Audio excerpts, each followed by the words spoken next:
saya hormati Bapak Ibu guru dan staf karyawan. Lalu saya ucapkan terima kasih kepada Bapak Ibu guru yang sudah hadir, Bapak Ibu guru dan staf yang sudah hadir pada kegiatan hari ini. Pertama-tama sebelum kita melakukan kegiatan ini, marilah kita ucapkan basmalah untuk kegiatan ini agar berjalan dengan lancar. Untuk acara yang pertama yaitu menyanyikan lagu Indonesia Raya. Mohon Bapak Ibu guru dan staf karyawan dipersilakan untuk berdiri.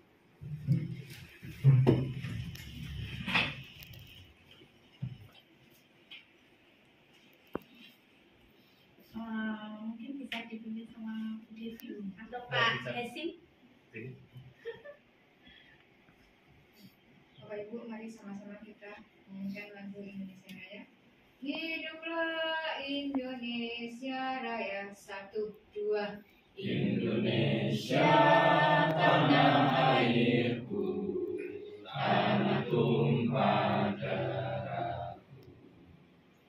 Di sanalah aku berdiri, jadi pandu ibuku. Indonesia kebangsaanku, bangsa dan tanah airku. Marilah kita berseru, Indonesia bersatu. Hiduplah tanahku, hiduplah negeriku, bangsaku, rakyatku semuanya. Bangunlah jiwanya, bangunlah badannya untuk Indonesia Raya. Indonesia Raya, merdeka, merdeka, tanahku, negeriku yang ku cinta. Indonesia Raya, merdeka, merdeka, hiduplah Indonesia Raya. Terima kasih. Kami persilakan untuk kembali. Terima kasih Bu Devi. Saya ucapkan kembali banyak-banyak terima kasih kepada Bapak Ibu guru dan karyawan yang sudah berkenan menyempatkan waktunya untuk hadir di kegiatan saya, yang untuk berkenan hadir dalam kegiatan pemaparan, penyebaran, pemahaman dan penerapan pengalaman budaya positif,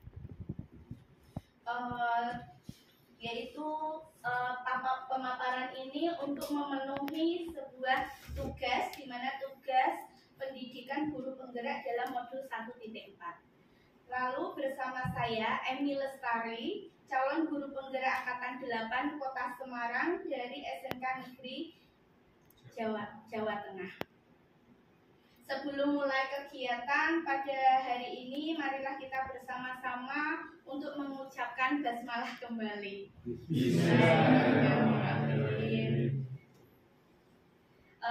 Mari kita ucapkan yel dulu biar semangat. Siap Bu. Semangat pagi. Semangat. Semangat pagi. Pagi, semangat. Ulangi, semangat pagi. Pagi, semangat. SMK Negeri Jawa Tengah. Sang juara. SMK Negeri Jawa Tengah. Sang juara. Terima kasih Bapak Ibu dan staf karyawan. Kira-kira yang terbesit dalam pemikiran Bapak Ibu atau Mas terkait dengan pemaparan yang akan saya paparkan ini apa? Ketika melihat pamflet saya seperti ini. Ya Bu, Ya, silakan Pak Aziz. budaya positif. Jadi kalau budaya positif adalah berperilaku baik di lingkungan sekolahan Bu. Oke, berbudaya positif yaitu perilaku baik di lingkungan sekolahan. Terima kasih Pak Azim. Lalu ada lagi. Lalu siapa lagi? Budaya positif. Siapa yang terbesit? Oh, budaya positif apa ya sebenarnya itu? Mungkin Pak Apri? Budaya yang tidak negatif. Budaya yang tidak negatif, bagus ya. Pokoknya kita ini diskusinya santai saja, tidak usah terlalu sepaneng, biar mencair seperti air. Sambil diskusi sambil menikmati yang sudah saya sebutkan dengan sederhana. Nah, mungkin untuk Mas Widodo, gimana budaya positif itu apa?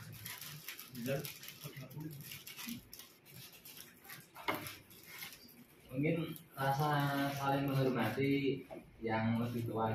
Ya betul, saling menghormati yang lebih tua, dan mungkin yang lebih tua pun tetap juga saling menghormati dengan kita sesama, menyayangi lebih tepatnya. Nah, budaya positif dalam rapat ini apa yang mungkin terbesit dari pemikiran kalian yang saya undang hari ini? Kan bermacam-macam nih, apa itu? Ini Saling bersama. Gimana Bu Sa? Dan saling yang mempersatukan kita Dari berbagai macam pendapat mungkin untuk mencapai suatu Tujuan. kesepakatan tujuan tertentu, tapi dengan cara saling menghormati, menghargai pendapat Iya. Benar sekali, terima kasih Bu Sol. Nah, jadi tepat Bu Sol. Jadi kolaborasi kita sebagai warga sekolah tentunya tidak hanya guru saja, tidak hanya murid saja. Di sini ada bagian sarpras, bagian kebersihan, bagian kesehatan klinik, bagian among atau pamongnya, di bagian asrama ada Bapak Ibu guru juga. Nah, di sini di mana budaya positif itu harus dikembangkan dengan sama-sama mengerti, paham akan budaya positif, yaitu saling menghargai, ya Ustaz, saling menghargai, saling menghormati, saling apalagi mendukung, bahkan kita tentu saling mensupport satu dengan yang lainnya. Seperti ini saya merasa tersupport oleh kalian. Terima kasih. Lalu tepuk tangan buat kita semua. Nah, lalu dari tadi kita sudah terbesit nih budaya positif itu A, B, C. A-nya misalnya saling menghargai, saling menghormati, lalu berperilaku baik, lalu tidak berbudaya positif ya tidak berperilaku tidak baik. Nah, tadi seperti itu. Nah, mungkin tidak diterapkan di sekolah kita. Gimana Pak Habib? Ya mungkin saja. Mungkin saja. Iya. Ada alasan lain? Alasannya kan kita saling seperti manusia kan saling menghormati, saling percaya. Kan di Jawa juga kan dianjurkan untuk bukan di Jawa saja ya, di agama kita, agama Islam juga dianjurkan untuk saling menghormati, budaya positif sesama manusia, sesama umat, sesama semuanya. Iya, terima kasih Pak Habib. Iya, saling menghormati mungkin saja, yaitu ketika kita sudah satu visi, satu tujuan, yaitu satu kesepakatan di mana saling menghormati itu membawa budaya yang positif serta hasil yang positif juga. Nah, lalu karena apa? Budaya positif itu mungkin dari saling menghormati dengan perilaku baik itu munculnya dari intrinsik kita, motivasi intrinsik kita dari dalam. Setelah itu sudah dari dalam, maka akan kita sudah meyakini akan kedisiplinan positif itu, berarti tentu akan keluar secara naluri di lingkungan kita masing-masing dalam aplikasinya gitu. Nah, ini konsep kunci budaya positif itu sendiri ada 8. Yang pertama yaitu perubahan paradigma belajar. Lalu yang kedua disiplin positif. Lalu yang ketiga nilai-nilai kebajikan. Lalu yang keempat yaitu kebutuhan dasar manusia. Serta yang kelima yaitu motivasi perilaku manusia. Yang keenam posisi kontrol guru. Lalu yang ketujuh keyakinan kelas. Lalu yang ke-8, nah ini segitiga restitusi. Tentunya dalam kunci konsep budaya positif, saya yakin Bapak Ibu guru dan staf karyawan di sini sudah menerapkannya. Nah, pembelajaran dengan paradigma baru. Apa sih yang dimaksud dengan pembelajaran dengan paradigma baru? Yaitu pembelajaran dengan paradigma baru merupakan pembelajaran yang dirancang berdasarkan prinsip pembelajaran yang berdiferensiasi. Lalu, sehingga para peserta didik atau warga belajar disesuaikan kebutuhannya berdasarkan tahap perkembangan sesuai teori psikologi modern untuk mewujudkan profil pelajar Pancasila. Nah, profil pelajar Pancasila itu sendiri terdiri dari apa, Ibu? Kebinekaan global, bergotong royong, kreatif, bernalar kritis, mandiri, serta beriman dan takwa. Mungkin bisa disebutkan Bu Putri untuk bergotong royong contohnya seperti apa? Untuk bergotong royong di lingkungan sekolah ya. Iya. Ya, banyak sekali yang bisa kita ambil contoh di sini karena sekolah kita juga sekolah boarding, jadi banyak hal yang bisa dikerjakan bersama-sama. Contohnya misalnya membersihkan lingkungan sekolah, misalnya menolong teman misalnya ya, atau yang lain misalnya apa tuh, saling membantu jika ada teman yang membutuhkan atau ada yang teman yang kesakitan, kita bisa saling menolong. Terima kasih Bu Putri. Lalu untuk beriman serta kepada Tuhan Yang Maha Esa dan berakhlak mulia, mungkin bisa dicontohkan Pak Nur? Beriman bertakwa kepada Tuhan Yang Maha Esa itu adalah misalkan kita sholat berjamaah, waktunya sholat berjamaah, kemudian menghargai sesama beda agama. Dan kita di sini ada juga yang beragama non-Islam, kita harus sebagai orang Islam harus menghargai dia yang beragama non-Islam tadi. Kemudian selain itu sholat tepat pada waktunya tadi, sehingga misalnya jam waktunya jam sholat, kita harus berangkat sholat antara itu. Untuk perilaku itu apakah sudah menurut Pak Nur sudah diyakini siswa dan sudah diterapkan? Perilaku untuk seperti sholat berjamaah tadi, insya Allah untuk anak-anak kalau waktu tidur sama semua. Tapi selain waktu tidur saja karena tidak berdasarnya tidur sama asar tuh anak kebanyakan kalau di persentase 75% sudah berjamaah. Cuma ada sebagian yang mungkin karena faktor kegiatan mungkin pulang sekolah ke asrama dulu, sehingga waktu asar tuh hanya sebagian yang tidak ikut berjamaah. Terima kasih Pak Nur.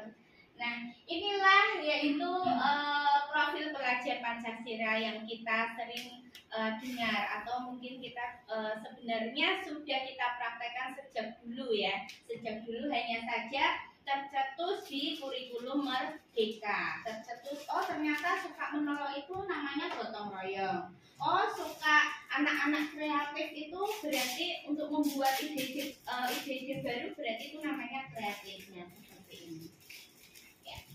Beriman bertakwa kepada Tuhan Yang Maha Esa itu ada akhlak pribadi, akhlak agama, akhlak kemanusiaannya, akhlak kepada alam. Berarti kita ada bunga jangan dipetik, ya kan? Ada bunga jangan dipetik. Ada rumput mungkin yang memang panjang, nah itu karena kerapian berarti harus dipotong. Jadi bisa membedakan, ya. Lalu kemandirian yaitu kesadaran akan diri, situasi, lalu regulasi diri. Jadi diri kita itu punya regulasi diri. Contohnya seperti apa Bu? Ya, terima kasih. Regulasi diri yaitu seperti perubahan untuk kita dari dalam, untuk merubah keinginan dari yang tidak baik menjadi baik. Oh ada nih keinginan nanti saya akan mengerjakan tugas, iya motivasi intrinsik, mengerjakan tugas tepat waktu dengan alur perjalanan, misalnya alur kegiatan seperti ini. Oh nanti saya sistematiknya mengerjakan tepat waktu berarti jam 7 baru sudah selesai. Nah kemarin itu saya tidak jam 7 tapi jam 7.30. Nah besok berarti saya harus memperbaiki itu, harus tepat 7. Nah itu termasuk regulasi diri. Jadi adanya perubahan dalam diri kita. Lalu bergotong royong. Nah, ini saya contohkan kepada siswa-siswa kita. Jadi semuanya ini contoh dari siswa kita, yaitu adanya kolaborasi, kepedulian, serta berbagi. Kebinekaan global apa? Yaitu mengenal dan menghargai budaya. Tentunya kita tahu budaya kita, budaya Semarangan, ada tari Semarangan. Budaya Jawa berarti ada sopan santun terhadap orang yang lebih tua. Nah, seperti itu. Lalu komunikasi dan interaksi antar budaya. Nah, itu cara berkomunikasi ya tidak kasar tapi lembut dengan sopan dan tata krama. Nah, seperti itu. Lalu refleksi dan tanggung jawab. Nah, ketika kita melakukan kegiatan, kita merefleksi diri kita. Oh, saya itu tadi sudah bertanggung jawab belum untuk melakukan kegiatan itu. Nah, kita refleksikan. Nah, lalu berkeadilan sosial, tentunya kita juga butuh keadilan untuk diri kita sendiri, untuk orang lain, dan untuk lingkungan kita sendiri. Lalu bernalar kritis, yaitu memperoleh proses dan informasi. Nah, ini bernalar kritis biasanya anak-anak itu lebih apalagi sekarang sudah digitalisasi ya Bu Pak, lebih aktif dalam bersosial media. Nah, ini tugas kita, yaitu menuntun agar lebih bijak dalam penggunaan dan mengarahkan dalam penggunaan sosial media di HP mereka. Lalu kreatif, gagasan original. Nah, ini berarti siswa kita menemukan hal-hal yang baru. Nah, ini yang di atas itu ada jam, itu yang Pak Ibnu ya Pak? Iya. Nah, itu terbuat dari apa Pak Ibnu? Itu dari kampas kopling itu. Dari kampas kopling. Nah, itu kemarin sudah saya serahkan ke Pak.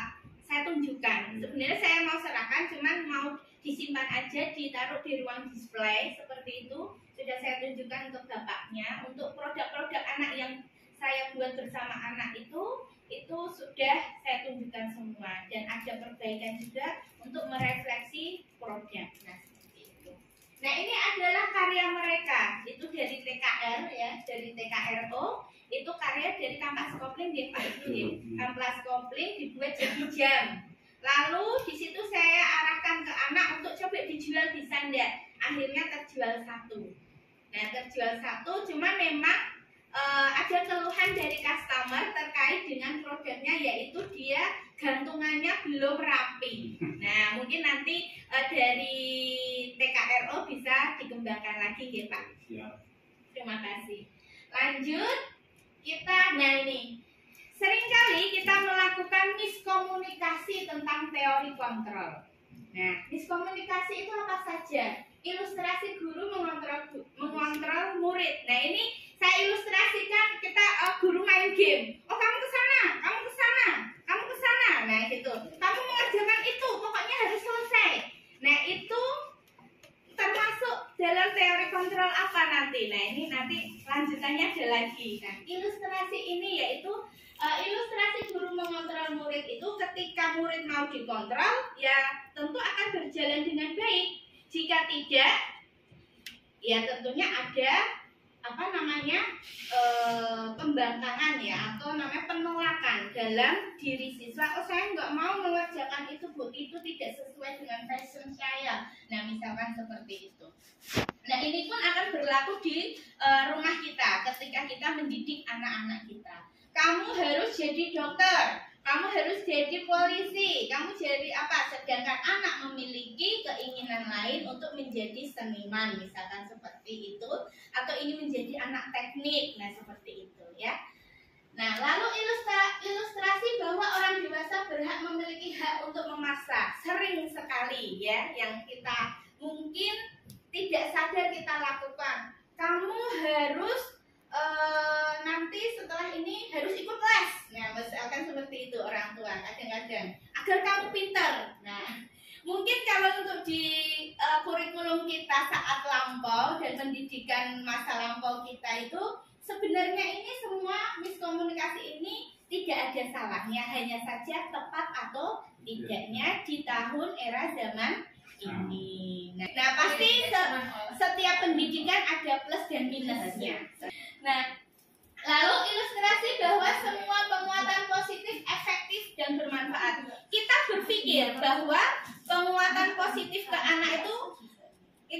mikir, oh tadi les itu baik ya, tapi menurut anak itu tidak happy buat mereka. Oh menurut anak itu menurut kita anak kamu jalan ke kanan, tapi menurut anak dia tidak ikhlas untuk jalan ke kanan, misalkan seperti itu. Lalu ilustrasi bahwa kritik dan membuat rasa bersalah mampu menguatkan karakter. Sering sekali ya untuk ini. Misalkan kita sebagai wali kelas lalu bilang, kamu kok bermasalah lagi tuh di BK? Kamu gak kasihan sama ibu. Nah, itu termasuk ilustrasi bahwa kritik dan membuat rasa bersalah kepada anak mampu menguatkan karakter. Nah, itu ada posisi yang baiknya, ada yang posisi tidak. Namun ketika ilustrasi bahwa kritik dan membuat rasa bersalah mampu menguatkan karakter itu juga baik karena masuk dalam intrinsik murid. Ya, intrinsik murid misalkan, kenapa kamu berdua salah? Ada apa? Nah, itu kita tanyakan kembali seperti itu, terus nanti pasti anak akan menjawab. Nah, itu nanti kita bahas lagi di segitiga restitusi. Lanjut. Nah, ini mengubah paradigma stimulus respon ke pendekatan teori kontrol. Nah, stimulus respon dan teori kontrol. Nah, intinya mulus. Nah, untuk realitas kebutuhan kita, nah kalau di respon kebutuhan kita sama, tapi kalau di teori kontrol kebutuhan kita berbeda. Nah, lalu di respon semua orang melihat hal yang sama, tapi di teori kontrol berbeda. Setiap orang memiliki gambaran yang berbeda. Nah, lagi di respon kita mencoba mengubah orang agar pandangan sama dengan kita. Nah, sedangkan di teori kontrol kita berusaha memahami pandangan orang lain tentang dunia. Bagaimana mereka sudut pandangnya. Nah, sesuai dengan karakter mereka masing-masing tentunya. Lalu orang lain bisa mengontrol saya, ya kan? Tapi kalau di teori kontrol hanya Anda yang bisa mengontrol diri Anda. Berarti solusi ada di diri saya, perilaku yang baik juga ada di diri kita masing-masing. Solusinya ada di diri kita masing-masing.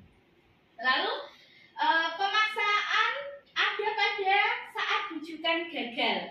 Ketika bujukannya kan gagal nih, langsung dipaksa. Nah, contohnya apa Bu Devi? Ya banyak sebenarnya. Ya, salah satu aja nggak apa-apa. Contohnya. Ya. Bangun terlambat. Suruh mandi nggak mau. Ya, Ini harus dipaksa. harus dipaksa. Heret. Enggak sih, kalau saya maksa Ya. dulu menyemplungkan mainan-mainan ke tempat mandi. Ke tempat mandi biar oh ternyata ada ini ya, ada sesuatu yang penasaran gitu. Masa tapi kan Stimulus ya, stimulus itu maksudnya. Bisa dicoba di asrama putra. Coba kalau yang Pak Hasim, terima kasih Bu Devi. Kalau Pak Hasim, Kalau dipaksa untuk suatu kegiatan, jadi ketika sudah waktunya harus di ruang makan ataupun di tempat upacara ataupun apa, kalau belum kita dorong-dorong supaya sampai ke tempat itu. Orangnya dorong gitu ya. Jangan diajak, ayo dan Oke, dengan contoh-contoh tadi coba Pak Hasim. Ketika itu tadi dipaksa untuk agar mau upacara disiplin misalkan gitu. Ketika gagal itu kan ketika sudah dipaksa gagal ada bujukan. Apa bujukan gagal itu kan tentu ada perilaku yang memang harus tindakan seorang guru atau pamong tentu akan lebih dari itu bukan? biasanya itu Budi. Jadi setelah nanti upacara selesai kita kumpulkan dulu. Bang, kenapa kok bisa sampai telat? Terima kasih Pak Ya, Bu. Hasim. Lalu kita masuk dari contohnya Pak Hasim dan Bu Devi, masuk ke kolaborasi dan konsensus menciptakan pilihan-pilihan baru. Pernahkah Pak Hasim dan Bu Devi memberikan pilihan untuk agar selain misalkan nih kita sudah memberikan pilihan, tapi kok bujukan kita gagal, ada nggak pilihan lain atau solusi lain untuk mereka? tindakan apa? Pernah nggak menyarankan dengan tindakan apa? Untuk mengganti, oh kamu tuh nanti seperti ini. Mungkin sudah menunjukkan ya, oh ada alternatif lain yaitu diberikan mainan. Nah seperti itu sudah menunjukkan. Kalau Pak Hasim? Kalau saya sendiri biasanya saya panggil Bu, panggil semisal dalam satu kelas ataupun satu kelompok, kadang kan ada yang sudah disiplin, ada yang belum. Dan kalau yang belum memang dari cara satu dua belum bisa, kita panggil secara mandiri. Kenapa toh kamu kok bisa seperti ini? Berarti diajak diskusi, Ya. Refleksi diri Ya, ya. benar. Oke. Ya, terima kasih Pak Hasim dan Bu Devi. Lalu di model respon ada model berpikir menang atau kalah. Kalau seperti juara ya antara menang dan kalah. Nah, kalau model berpikir teori kontrol itu sama-sama menang. Jadi di teori kontrol itu penuh kebijakan di sini. Penuh kebijakan, penuh kebaikan, penuh toleransi lebih tepatnya ya. Seperti itu ya. Lalu ini, disiplin positif. Kita sudah masuk ke kategori disiplin positif. Disiplin berasal dari kata disiplin, yang artinya belajar. Nah, disiplin mengacu pada disiplin diri ya, yang memiliki tanggung jawab terhadap apa yang dilakukannya berdasarkan nilai-nilai yang diyakininya. Misalkan, saya meyakini disiplin itu saya harus datang tepat waktu, misalnya seperti itu. Saya meyakini kalau memakai baju rapi itu terlihatan ganteng, kelihatan cantik. Nah, misalkan seperti itu. Nah, ini keyakinan ini yang dinamakan disiplin. Misalkan seperti tadi upacara saya tidak mau, saya itu anak yang rajin, maka dari itu saya meyakini kalau saya anak rajin berarti tindakan saya harus rajin belajar, mengerjakan tugas tepat waktu. Nah seperti itu. Lalu disiplin positif merupakan salah satu cara penerapan disiplin yang bertujuan untuk menumbuhkan kesadaran serta memberdayakan peserta didik tanpa imbalan atau penghargaan atau reward, ancaman atau hukuman. Nah ini mungkin bisa dipahami. Mungkin terbesit dalam kalimat ini ada yang kok kurang match ya dengan pola pemikiran saya. Mungkin siapa di poin ini? Ini satu menunjukkan tidak tanpa dengan adanya hukuman ataupun imbalan. Iya. Tapi kadang untuk menumbuhkan disiplin itu kadang perlu juga itu untuk memotivasi. Jadi sedikit untuk menarik dia mereka mau. Ya mungkin bagi yang sudah disiplin karena ada imbalan tadi semangat untuk tetap bertahan. Tapi untuk yang kurang tadi adanya hukuman, adanya apa, itu mungkin bagaimana saya bisa menghindari dari hukuman itu supaya bisa tidak kena itu lagi. Mungkin karena itu jadi disiplinnya mungkin masih tetap kadang adanya hukuman dan imbalan itu adalah untuk menumbuhkan disiplin tadi. Iya, terima kasih. Iya, terima kasih Bu Sol. Tepat sekali. Sebenarnya pola pemikiran kita itu sama. Saya juga seperti itu saat belum mengikuti guru penggerak. Setelah mengikuti, ternyata paradigma ini kan paradigma lama menjadi paradigma baru. Disiplin paradigma lama yang kita lakukan saat dulu. Nah, sekarang dan mungkin saat ini pun kemarin itu mungkin saya masih melakukan itu. Tapi ketika paradigma baru dengan disiplin positif, ternyata reward itu memutus motivasi siswa kita untuk lebih berkreasi lagi.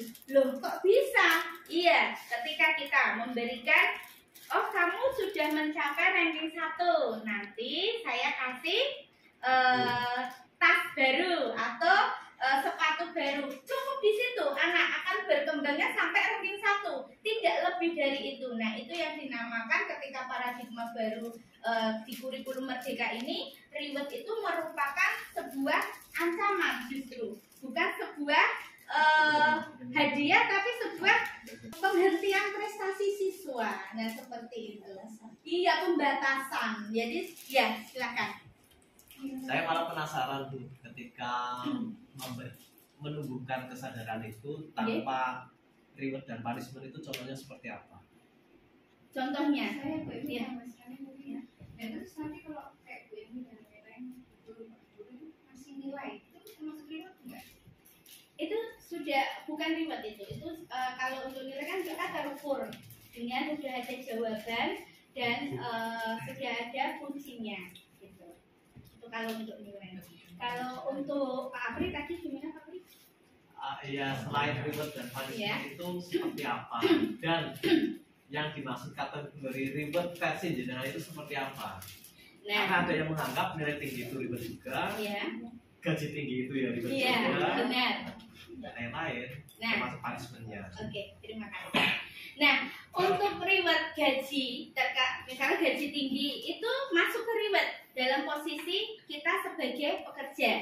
Tapi ketika mungkin ada bonus dari pekerjaan yang memang itu secara mandiri, bukan sudah tersistem ya. Misalkan saya bekerja dengan baik, lalu gajinya dengan sudah tinggi, tapi dapat tambahan reward lagi dari bos. Nah itu sebenarnya tidak boleh seharusnya. Tapi itu di kurikulum merdeka, paradigma di kurikulum merdeka. Jadi kurikulum sekarang itu modelnya seperti itu kalau untuk anak. Nah seperti itu. Nah jadi kayak untuk menghambat prestasi untuk berlebih. Oh saya misalkan tadi terkait gaji ya. Terus ada reward kecuali kalau memang itu sudah tertulis disiplin sekolahnya. Nanti kalau ada guru yang berprestasi, sekolah memberikan reward tambahan sekian gitu. Berarti kalau dari yang jenengan sampaikan tadi, yang dimaksud reward itu kan ketika sesuatu yang belum disepakati sebelumnya. Iya, iya. Sedangkan banyak realnya juga reward itu muncul sesuatu yang sudah spontanitas. nggak cuma spontan, disepakati di awal pun ada juga. Nah itu yang termasuk reward yang sudah disepakati dan diyakini. Terus meyakini saya dengan guru saya, berarti Bu nanti kalau nilainya sekian ada disiplin positif nih, ada reward gitu. Nah itu tidak masalah, tapi sudah disepakati dalam satu kelas. Itu jadi tidak pribadi individu, modelnya seperti itu. Kalau saya sih ya Bu ya, Iya. pendapat saya bukan masalah rewardnya, tapi batasan yang diterapkan untuk mendapat reward itu. Iya, Dan penjelasan ke anak sih. iya benar sekali. Jadi batasan serta penjelasan ke anak, kadang-kadang mungkin anak dengan keyakinan itu akan berniang-niang, oh nanti saya prestasinya tinggi pasti dapat itu. Nah tapi ini kesadaran diri anak meyakini dulu. Anak itu meyakini dulu dengan batasan yang sudah dijelaskan dari guru ke anaknya. Benar sekali Pak. Karena ya setuju nggak setuju, memang motivasi itu kan pasti penting. Iya benar Termasuk salah sekali. satunya itu. Iya dan saya pun juga sebelumnya saya melakukan itu, terus saya terapkan dengan tidak ada penghargaan yang memang saya itu perasaan saya juga merasa kok nggak dikasih reward apa ya gitu. Nah itu ternyata keyakinan memang benar, bukan kita memberikan reward secara otomatis itu bukan, tapi keyakinan untuk memberikan sebuah reward penghargaan berupa prestasi yang sudah diyakini, yang sudah disepakati bersama seperti itu. Nggak boleh dipuji berarti. Boleh, maksudnya yang sudah diyakini itu Dan boleh. ujian kan nggak ada istilahnya tertulisnya ketika A maka dapat ujian B, kan nggak ada, spontan itu. Itu nanti ada di ketika kita membuat keyakinan kelas itu ada perilaku, sikap dan terdengar itu ada. Nanti mungkin ini tidak saya tampilkan, nanti bisa saya share ke jenengan, jadi bisa membuat keyakinan kelas itu seperti apa. Gitu. Jadi nanti ada model, mungkin saya carikan seperti ini. Nah, kayak gini nanti modelnya. Yang terdengar, dengan terlihat dan berperilaku. Seperti itu. Kaitannya dengan spontanitas dan Spontanitas itu terdengar. sepakati itu. Ya, yang disepakati nantinya. Nah, ini yang kita buat di kelas. Ketika kita masuk awal, wali kelas ataupun guru-guru, silahkan dibuat kesepakatan ini. Nanti Tapi kalau saya biasa masalah ya, saya itu kalau ada anak salah, saya tuh cari-cari apa yang harus saya itu kordennya kotor, kamu nanti nyuci korden itu berarti nggak boleh ya kan, spontan. Nah, itu termasuk kan dari kesepakatan. Kalau Nggak ada kesepakatan. nah itu kalau di dalam kurikulum merdeka, kalau salah nggak salahnya itu nggak bisa ditebak, hanya tepat nggak tepatnya. Nggak tepat. Iya, tidak tepat seperti itu. Saya lihat Nggih. sama apa yang tulisan ini ya. Nggih, itu termasuk kalau di kurikulum merdeka dasarnya itu tidak tepat, ya kurang tepat lah.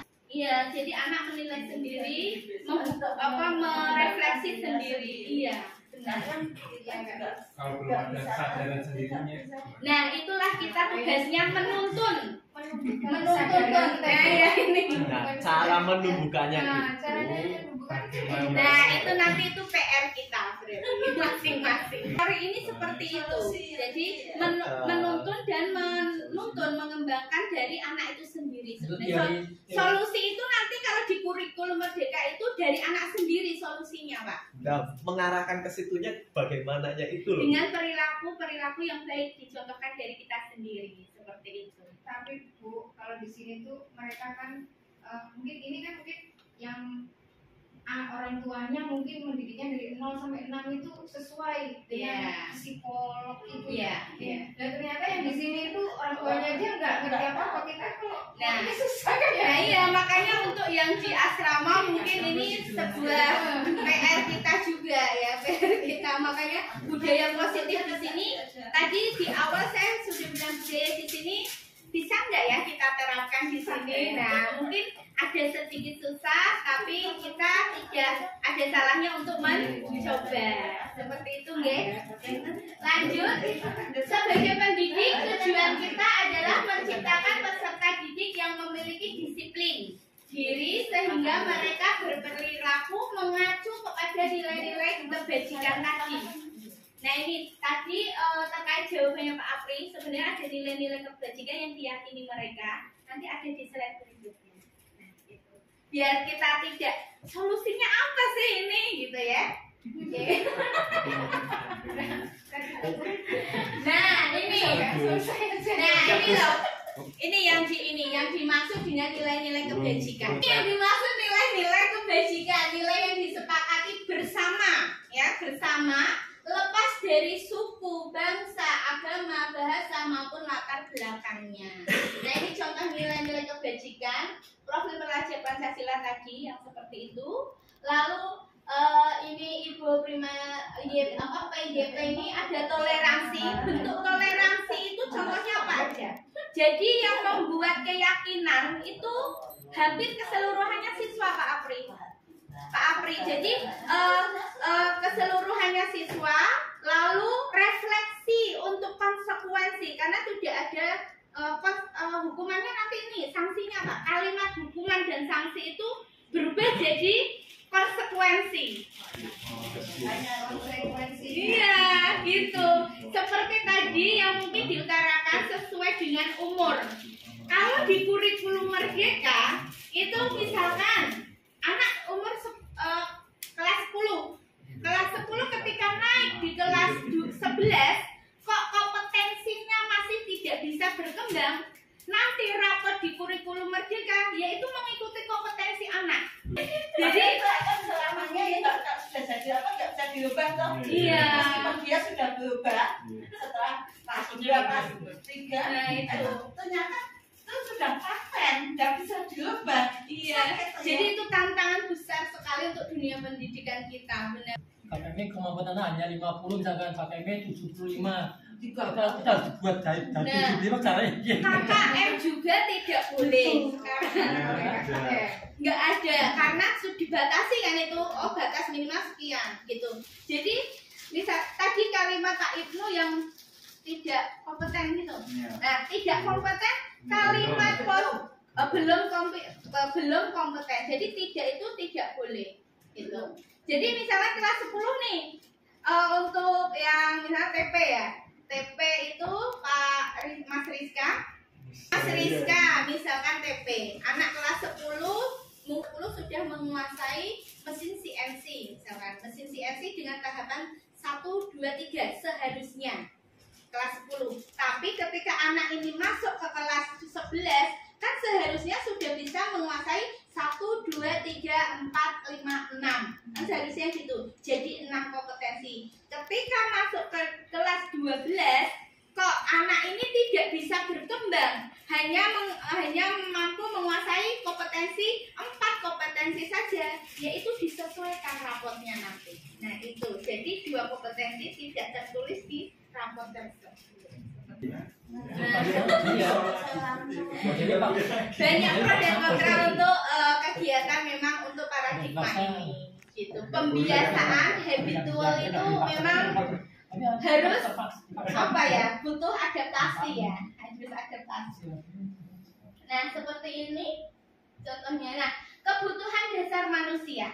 Nah kebutuhan dasar manusia itu merupakan segala sesuatu yang kita lakukan untuk mendapatkan apa yang kita inginkan.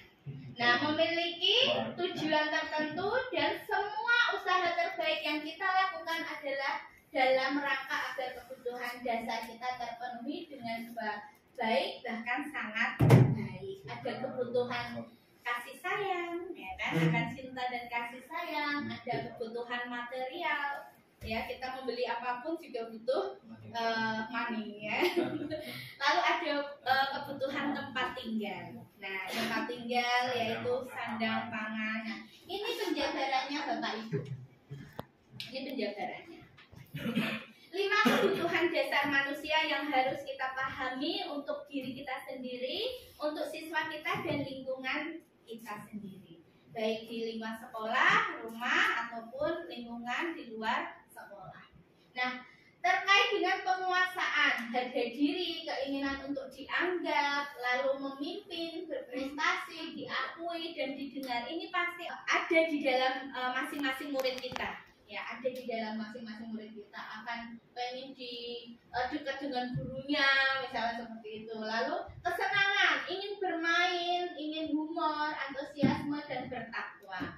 Lalu untuk bertahan hidup, ya, ini ada makanan, pakaian tadi yang gambarannya rumah, ya, itu pakaian, tempat tinggal, keamanan dan kesehatan. Lalu untuk kasih sayang ada rasa diterima pendapatnya, lalu dipedulikan, ya kan? Lalu peduli, lalu kerjasama. Nah seperti itu menjadi bagian dalam kelompok. Pernah enggak Bapak Ibu menemukan anak-anak yang kekurangan dalam 5 kebutuhan dasar ini? Seperti apa Bu Sol? Ya di antaranya kalau yang tidak terima itu untuk bermain, misalnya mau bebas dengan kadang makan tidak ada, jadi sehingga mungkin kan tersekat, itu sudah ada pembatasan di antaranya kan itu. Mungkin keinginan contoh yang kalau di lingkungan anak-anak yang mungkin contoh mau bermain dengan HP, ya. Itu saja juga kan ada pembatasan, iya, pembatasan waktu ataupun untuk penggunaan itu contohnya pembatasan itu belum tentu semua terpenuhi sesuai dengan keinginannya, harus saat itu juga ada, meskipun harus meskipun suatu saat bisa terpenuhi tapi tidak semata-mata setiap saat bisa terpenuhi. Ya benar sekali. Terima kasih Bu Sol. Terus ada lagi mungkin yang ingin berpendapat? Mas Yudi? Gimana? Belum? Oke. Nah ini 3 motivasi perilaku manusia. Nah ini ya. Ini adalah 3 motivasi perilaku manusia untuk menghindari tidak nyaman. Nah sering sekali pertanyaannya apa? Apa yang akan terjadi apabila saya tidak melakukannya? Nah itu. Ya. Lalu sebenarnya mereka sedang menghindari permasalahan yang mungkin muncul dan pengaruh pada mereka secara fisik maupun psikologis. Ini yang sering terjadi pada anak-anak. Kalau saya nggak mengerjakan apa ya yang itu, nah ini yang akan motivasi dari ini motivasi eksternal ya dari anak. Gitu. Karena hukumannya ini berarti saya harus ngikutin ini. Nah. Lalu untuk mendapatkan imbalan atau penghargaan dari orang lain, nah ini juga termasuk motivasi eksternal. Seringkali siswa ya bertanya, apa yang akan saya dapatkan apabila saya melakukannya?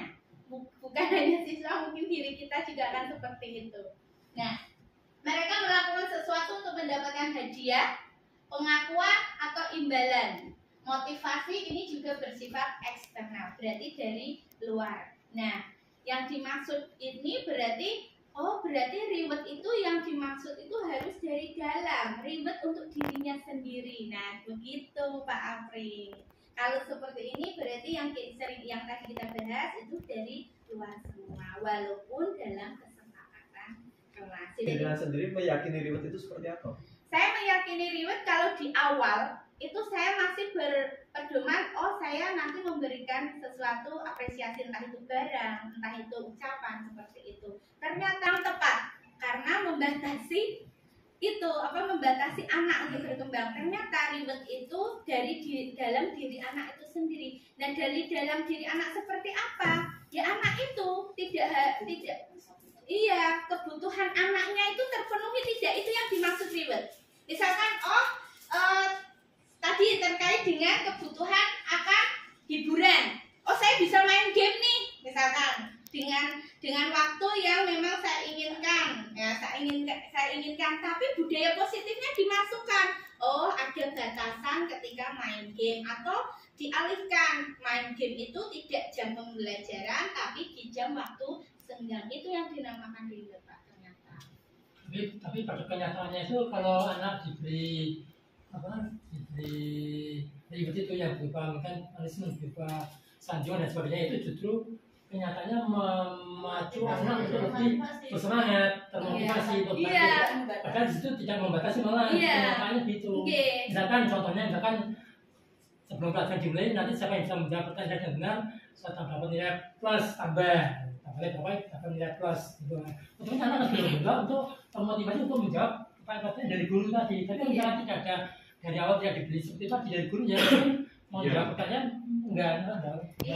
Nah itulah menjadi sebuah betul Pak Nur. Jadi menjadi sebuah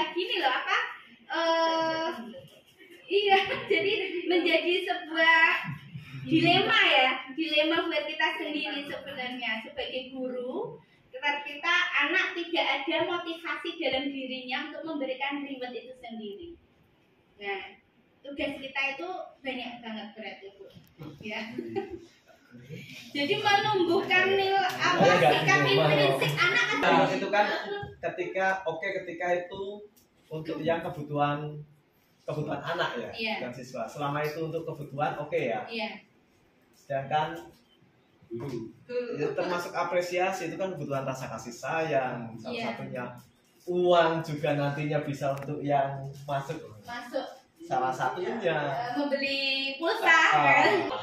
Kita lanjut untuk menjadi orang yang merdeka, untuk menjadi orang yang mereka inginkan dan menghargai diri sendiri dengan nilai-nilai yang mereka percayai, itu biasanya terdapat dari dalam diri siswa, yaitu akan menjadi orang yang seperti apabila saya melakukannya.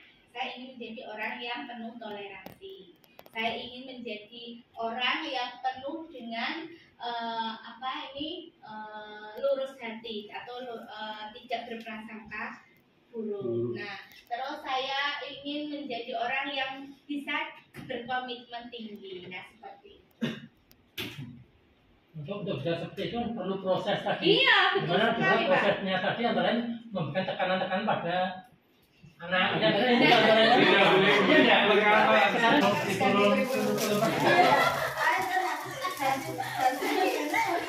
Oke, lanjut deh. Lalu hukuman, ini yang pengalaman. Ini yang dimaksud ya, Bapak Ibu, hukuman konsekuensi ini bedanya. Bedanya antara hukuman, konsekuensi, dan restitusi. Kalau hukuman itu tidak terencana dan tiba-tiba.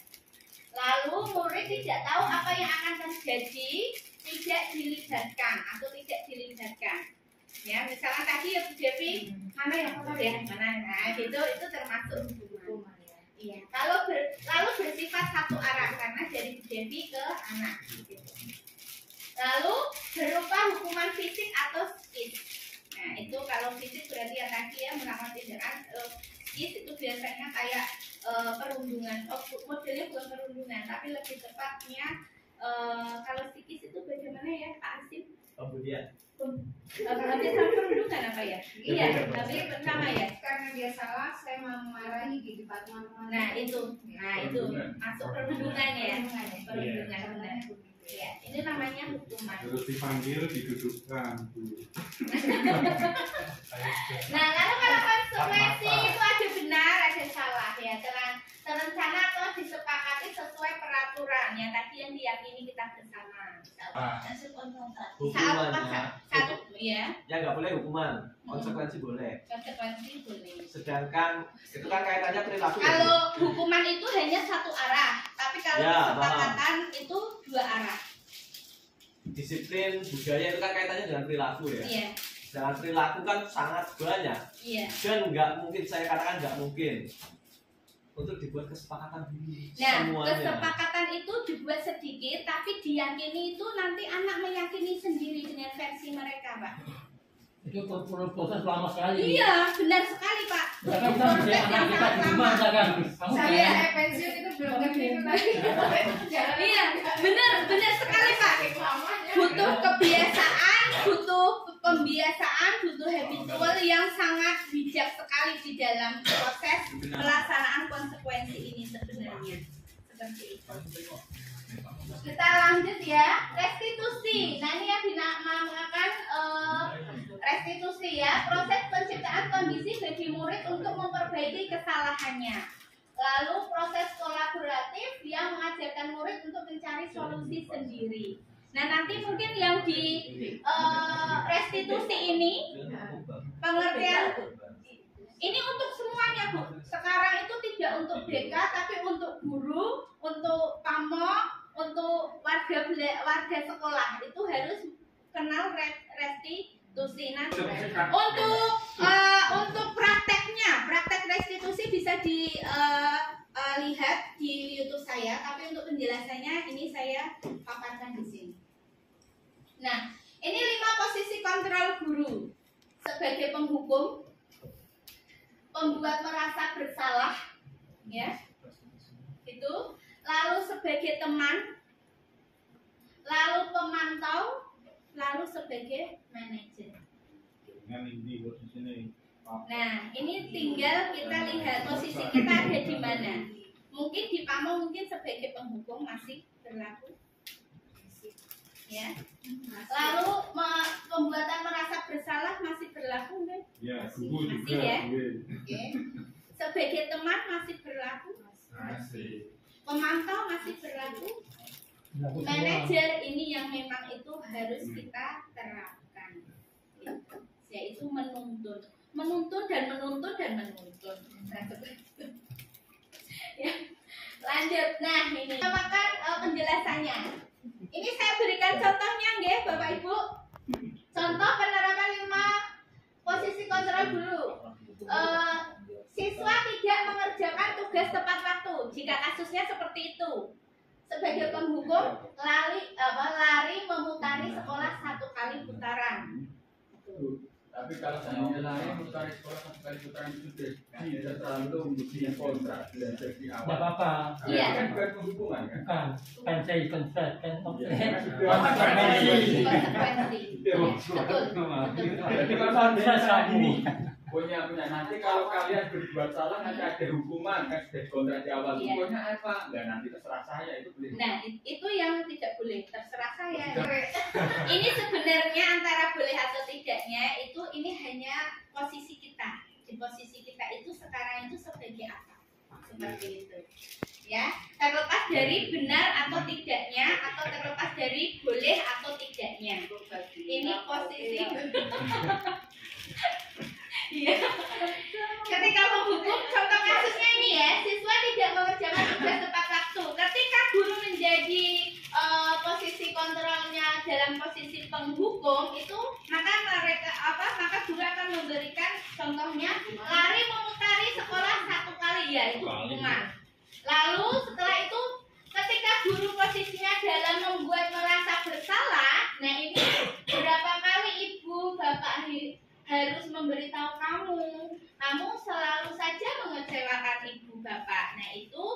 termasuk dalam posisi membuat rasa bersalah. Oke?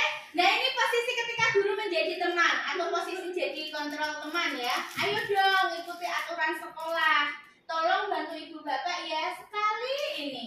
Ya sudah tidak apa-apa. Lain kali jangan sampai berbuat seperti ini lagi ya. Nah mungkin ketika kita lagi melakukan itu saat itu kita posisi sebagai teman. Gitu. Lalu sebagai pemantau akan timbul pertanyaan, kamu sudah melanggar peraturan sekolah, kamu tahu konsekuensinya? Nah, segera kerjakan, ibu beri perpanjangan waktu, tenggat lagi dan jangan diulangi lagi. Nah itu kita sebagai pemantau. Lalu ketika guru sebagai posisi dalam posisi manajer, ini pasti saat ini pun masih diterapkan Bapak Ibu di seluruh sekolah-sekolah di Indonesia masih diterapkan dari 5 posisi kontrol ini. Lalu kita sekarang ini kita sadar tidak sekarang ini itu kita dalam posisi kontrol yang seperti apa. Nah ini sebenarnya untuk refleksi diri kita saja. Gitu. Ya. Apakah kamu tahu kesalahan kamu? Kira-kira bagaimana kamu memperbaiki kesalahan kamu? Nah, ini jadi dari diri anak. Iya, dilibatkan. Nah, proses ini mungkin kita membentuk kebiasaan itu mungkin harus butuh proses yang tidak mudah ya Bu ya. Oke, keyakinan kelas. Nah ini, keyakinan kelas mengapa bukan peraturan kelas? Pembentukan keyakinan kelas bersifat lebih abstrak. Nah, abstrak tadi ya Pak, jadinya kan agak tidak terukur gitu. Lalu berupa pertanyaan-pertanyaan universal, pernyataan-pernyataan universal. Jadi lebih luas, tidak menyempit tapi lebih luas gitu. Lalu pernyataan dibuat dalam bentuk positif. Jadi tidak ada kalimat tidak, bukan gitu. Iya. Lalu mudah diingat karena sedikit. Nah ini keyakinan kelas itu jangan banyak-banyak tapi sedikit, tapi universal. Lanjut ya Bapak Ibu. Semua warga kelas hendaknya ikut berkontribusi dalam pembuatan keyakinan kelas lewat kegiatan curah pendapat. Nah seperti ini. Curah pendapat saya menghadirkan Bapak Ibu guru dan staf karyawan untuk curah pendapat seperti ini. Yang kita bahas hari ini ada yang setuju, ada yang tidak setuju, ada yang masih kok gitu sih. Nah seperti itu. Nah lalu bersedia meninjau kembali keyakinan kelas dari waktu ke waktu. Apakah itu keyakinan sudah sesuai dengan tahun ini atau anak tahun ini atau seperti apa? Nah, dari segitiga restitusi adalah suatu proses dialog yang dijalankan oleh guru atau orang tua agar dapat menghasilkan murid yang mandiri dan bertanggung jawab. Nah ini segitiga restitusinya, menstabilkan identitas. Tadi ditanyakan kamu berbuat salah kenapa, ada apa, kenapa kamu seperti itu. Nah gitu. Nah ini pertanyaannya, kalimat-kalimatnya. Iya, di segitiga restitusi nanti banyak ceritanya di situ, banyak ceritanya ini. Kalimat-kalimat yang akan Bapak Ibu terapkan jika menggunakan posisi kontrol manajer segitiga restitusi, yaitu nah ini berbuat salah itu tidak apa-apa. Nah ini ya, tidak ada manusia yang sempurna, jadi lebih bijak ini mungkinnya. Lalu saya juga pernah melakukan kesalahan seperti itu, kita bisa menyelesaikan ini. Nah Bapak Ibu tidak tertarik mencari siapa yang salah, tapi Bapak Ibu ingin mencari solusi dari permasalahan ini. Itu dilemparkan ke anak lagi, diserahkan ke anak lagi, solusinya apa? Bukan kita yang membuat. Di segitiga restitusi seperti itu. Lalu kamu berhak merasa begitu. Nah, jika dia saat itu marah-marah itu berhak tidak. Jadi anak harus merefleksi dirinya sendiri. Oh ternyata salah ya. Nah seperti itu. Apakah kamu sudah menjadi teman yang baik buat dirimu sendiri? Nah, ini pertanyaan dari satu, yaitu menstabilkan identitas dengan segitiga restitusi. Untuk pertanyaan yang kedua, yaitu padahal kamu bisa melakukan yang lebih buruk dari itu kan? Ketika marah-marah, mungkin anak iya Bu, saya itu marah-marah saja, bisa saja saya memukul atau apa. Nah itu nanti jawabannya akan seperti itu anak. Mungkin ada beberapa yang salah satunya jawabnya kayak gitu. kamu pasti punya alasan untuk melakukan seperti itu, bukan? Nah, seperti itu. Lalu mengapa melakukan hal itu? Kamu patut bangga pada dirimu sendiri karena kamu telah melindungi sesuatu yang penting buatmu. Mungkin dia bangga dengan dirinya karena mempertahankan harga diri siswa tersebut. Lalu kamu boleh mempertahankan sikap itu, tapi kamu harus menambahkan sikap yang baru. Nah, ini sikap yang dimaksud universal itu, oh ternyata saya meyakini toleransi, bertanggung jawab, akan kebutuhan ingin dihargai. Nah, dia menambahkan lagi dengan proses-proses itu. Jadi anak yang menambahkan seperti itu, Bapak Ibu. Berarti ini anak-anak harus critical thinking-nya tinggi. Nah, seperti itu. Hot, ya. Nah ini, itu ada anaknya. Lalu kalimat-kalimat yang harus dikatakan, yaitu apa yang kita percaya sebagai kelas atau keluarga. Apa nilai-nilai umum yang kita telah sepakati, kita tanyakan kembali. Nah, jadi itu kesepakatan yang kita sepakati itu tahun lalu apa di awal masuk, atau lalu kamu mau jadi orang yang seperti apa? Nah, jadi nanti anak akan tanya, oh saya itu melakukan kayak apa, meyakini sifat disiplin ini karena saya ingin jadi orang yang lebih baik dari sebelumnya. Nah, inilah kalimat-kalimat yang seharusnya anak dapatkan dan anak mungkin bisa diajarkan oleh kita. Nah ini segitiga restitusinya. Nah seperti ini dalam penanganan anak. Jadi loh Bu, segitiga restitusi itu tidak hanya BK toh? Nah tidak. Jadi sekarang segitiga restitusi harus bisa diyakini seluruh warga sekolah. Baik. Iya, karena BK kan karena BK itu sekarang sudah tidak ada hukuman. Iya, tidak ada hukuman. Tidak ada apa? Iya, tidak menghukum. Itu ketika mungkin karena ini Pak Ihsan dan Bu Mu tidak bisa hadir, sebenarnya ini juga nanti mungkin bisa menjelaskan karena ini tidak bisa hadir ya. Ini dalam penerapan program disiplin positif, hendaknya guru memiliki standar pribadi profesional. Kita itu tanya segitiga restitusi itu apa? Oh, segitiga restitusi ya. Siapa? Oh, Pak Ibnu. Segitiga restitusi itu bentuk penanganan anak ketika anak memiliki kasus, Pak. Jadi caranya seperti ini. Dengan kalimat-kalimat yang tadi saya sampaikan. Ini sesuai dengan arahan kurikulum Merdeka juga. Ada panduannya. Ada dari sini dasar. Tidak gitu. Kan hanya bulat katanya bentuknya sudah dikira bulat itu bebas jadi yang mau naik dulu atau enggak, harus sama Pak. Harus muter harus muter seperti ini. Nah kayak gini Pak, sana. Harus seperti ini. Mulainya dari mana Bu? Mulainya dari mengidentifikasi, menstabilkan identitas, menanyakan. Masalahmu apa toh nak? Nah gitu. Mulai dari situ. Iya. Tanya baru divalidasi. Iya. Terus solusinya? Nanti anak yang membuat solusi Pak. Ini sama. Jadi makanya ini anak itu berubah, harus critical thinking-nya itu harus sangat luas sekali memang. Gitu. Ini tugas kita untuk menumbuhkan. Oke. Ini sampai tiba kita penutup ya, Bapak Ibu.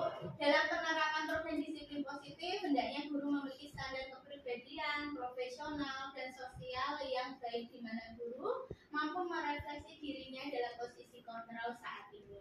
Bagaimana perjalanan dirinya sebagai among ya, atau manajer tadi, berarti posisi kontrol guru yang lebih tepat itu berarti posisi kontrol manajer. Seperti itu. Yang menuntun murid-muridnya menjadi pribadi yang mandiri, merdeka dan bertanggung jawab. Sebetulnya thank for listening to me. Are there any question? Terima kasih sudah mendengarkan saya. Terima kasih sudah mendengarkan saya, dan apakah ada pertanyaan?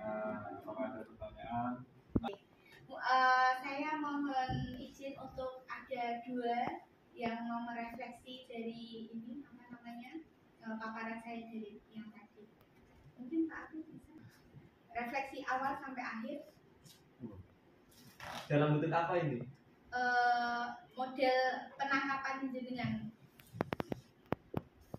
Kurang lebih tindakan yang peran guru, ada penghukum, teman, itu malah kalau bisa kita bertindak sebagai lima-limanya, tergantung situasi mana yang cocok. Kadang kita menempatkan diri sebagai teman terus-terusan, tapi malah siswa merasa nyaman dan sampai kayak dulu juga.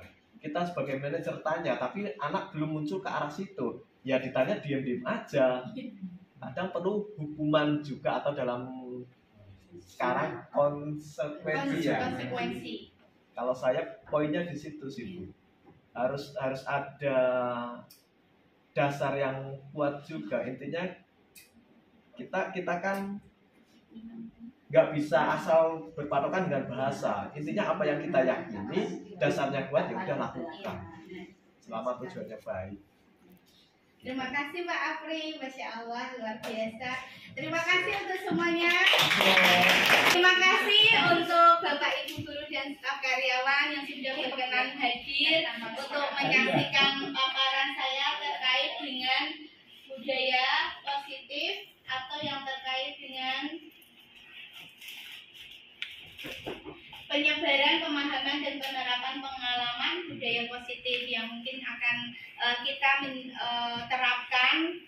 Tentu memiliki proses yang tidak mudah, tapi semoga kita selalu semangat untuk menerapkan budaya positif agar menciptakan atau menghasilkan anak-anak yang berakhlak mulia seperti itu dan berakhlak terpuji. Terima kasih. Assalamualaikum warahmatullahi wabarakatuh.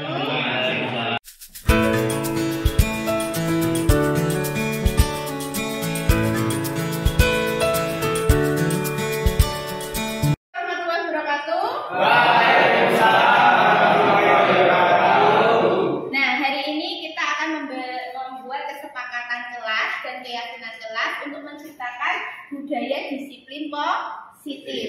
Nah, untuk yang langkah awal akan ada kalian nanti menulis satu persatu, yaitu kesepakatan dan keyakinan.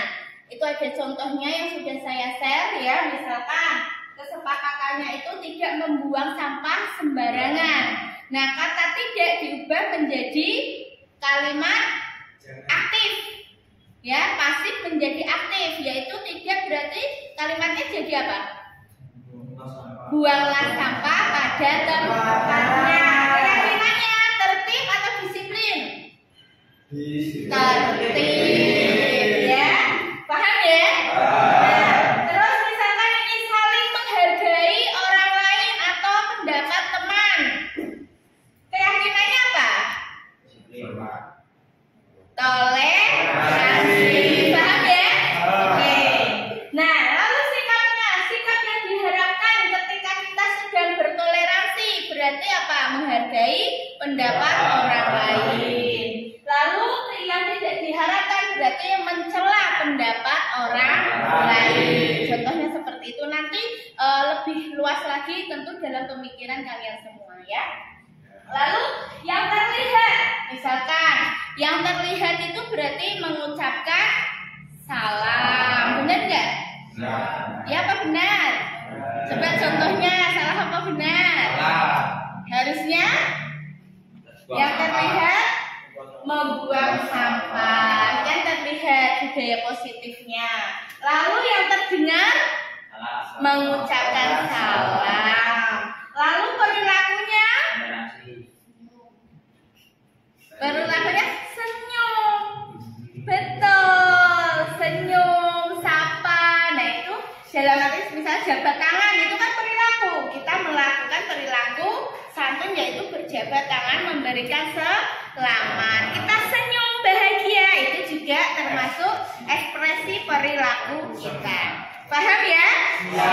Oke, silahkan kalian nanti mengisi bagian 1, 2, 3 dan konsekuensinya jika melanggar. Nah, jika melanggar konsekuensinya apa? Misalkan membayar kas, jika melanggar 3 kali aturan, 3 kali kesepakatan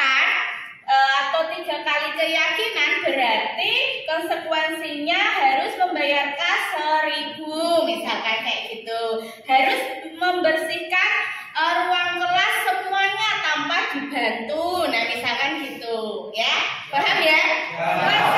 Keyakinannya diisi kesepakatannya diisi nggak usah banyak-banyak ya, mungkin maksimal 10, ini juga 10 dan semuanya mungkin 10 semua ya, gitu aja. Tapi nanti lebih luasnya kalian bisa memahami sendiri di dalam keyakinan pribadi kalian masing-masing ya.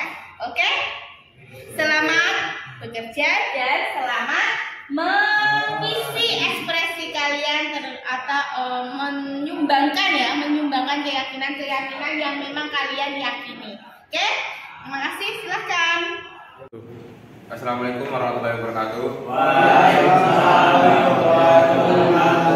Nah, jadi menindaklanjuti tugas dari Bu Emi untuk membuat keyakinan kelas agar pembelajaran lebih nyaman.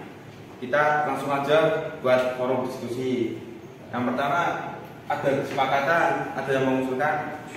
Harus diusulkan. Untuk kesepakatannya itu mendengarkan penjelasan guru. Ya, itu masuk keyakinannya? Keyakinannya menghormati yang di depan. Terus selanjutnya lagi. Kayak kesepakatannya berbicara yang sopan kepada guru. Keyakinannya disiplin. Terus selanjutnya saya menjaga kelas tetap bersih dan rapi. keyakinannya Peduli lingkungan.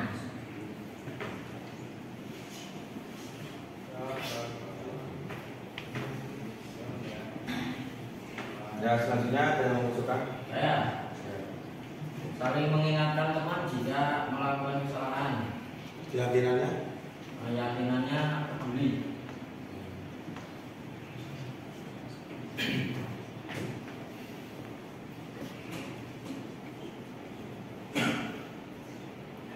Selanjutnya Saya Mas, bertanya jika tidak mengerti.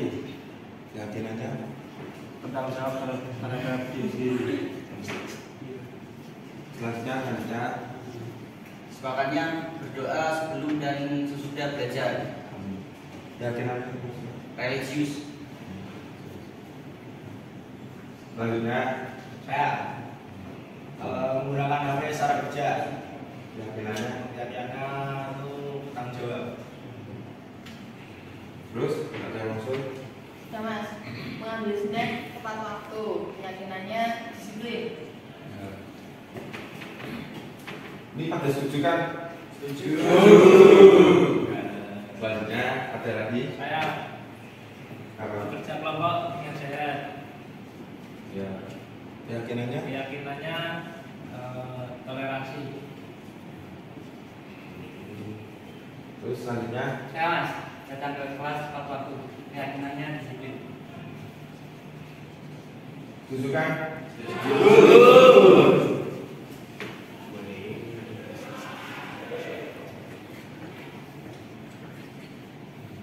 Ya, nanti sambil nunggu ditulis dulu.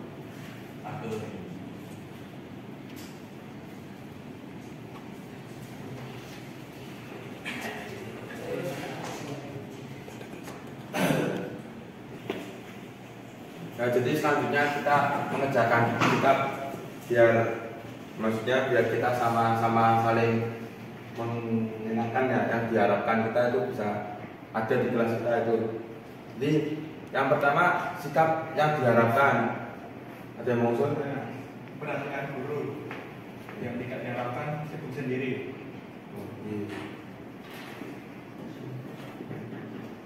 Selanjutnya Jelas. Yang diharapkan menggunakan HP dengan bijak. yang tidak Yang tidak, salah. Diharapkan menggunakan menggunakan HP untuk bermain game. Mas setuju kan?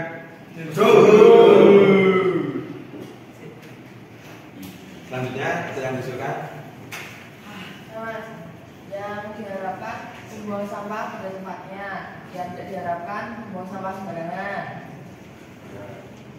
Selanjutnya, Mas, yang diharapkan berperilaku positif, yang tidak diharapkan berperilaku negatif, Mas. ada setuju kan? Bagus.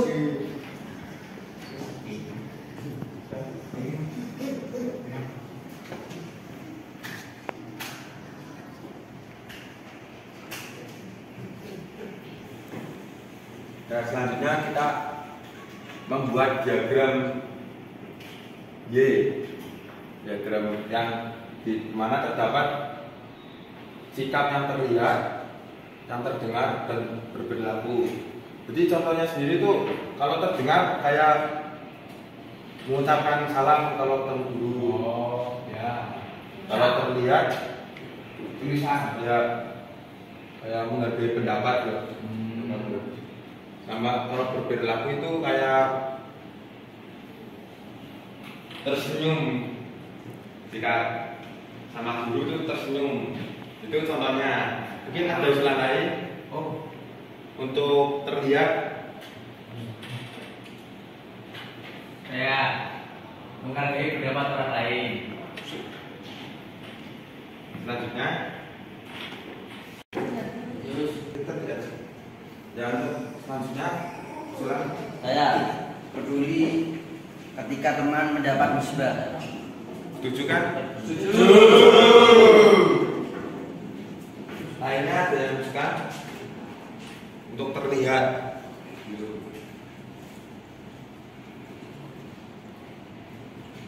Ya mungkin saya nambahkan sendiri membuang sampah pada tempatnya. Setuju. Setuju. Sama Mbak Desi mungkin mau nambahin. Saya mau nambahin saling memberi dukungan kepada teman-teman. Oke, ya. Nah, sekarang untuk terdengar ada usulan? Saya Mas, mungkin punya apa dulu Mas, seperti selamat siang. Setuju, Mas. Setuju. Pendapat lain?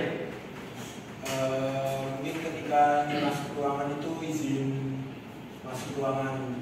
Kayak Tetap itu dulu dan lain-lain. Setuju kan? Setuju. Lainnya ada? Saya Mas, mungkin kalau mau menyuruh temannya atau kepada siapa gitu bisa dengan maaf bisa minta tolong. Oke. Nah, setuju kan? Setuju. Ada lagi? Saya Mas, berterima kasih saat diberi semen dan wah panduan ya. Ya bangga. Ya terima kasih. Kita berterima kasih. Oke. Terus udah ya mungkin sudah. Ya, sekarang berperilaku. Saya Mas, Apa? tersenyum kepada semua orang. Nah, itu. Lainnya, berjabat tangan dengan sesama ring. ya maksudnya laki-laki sama laki-laki kan? Ya. Beda loh.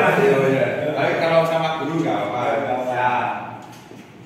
Nah, ada lagi? Mas, berbagi ketika mempunyai sesuatu.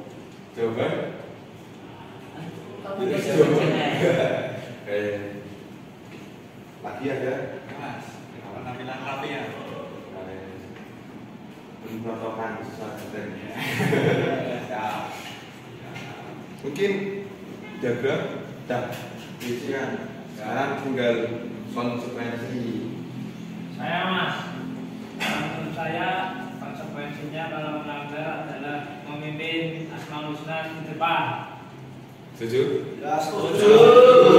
Kan karena kalau biasanya kan awal pembelajaran ada Asmaul Husna, ada sedangkan pelajaran PKK juga di jam hari Jumat sama hari Senin. Itu juga jam pertamanya itu kalau hari Senin itu upacara, Jumat ada kegiatan Jumat.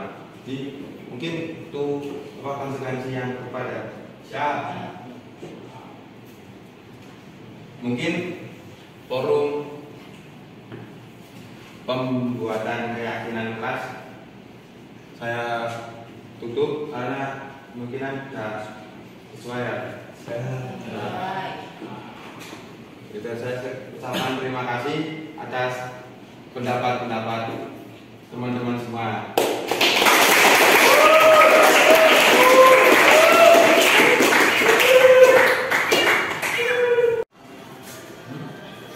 Dengan diadakannya forum diskusi menjadikan kami belajar untuk menghargai pendapat orang lain dan menjadikan kami lebih kompak dan akrab dengan teman-teman yang lain. Dan juga dengan terbentuknya kesepakatan kelas dan juga keyakinan kelas akan menjadi lebih kondusif dan juga nyaman untuk kegiatan belajar mengajar.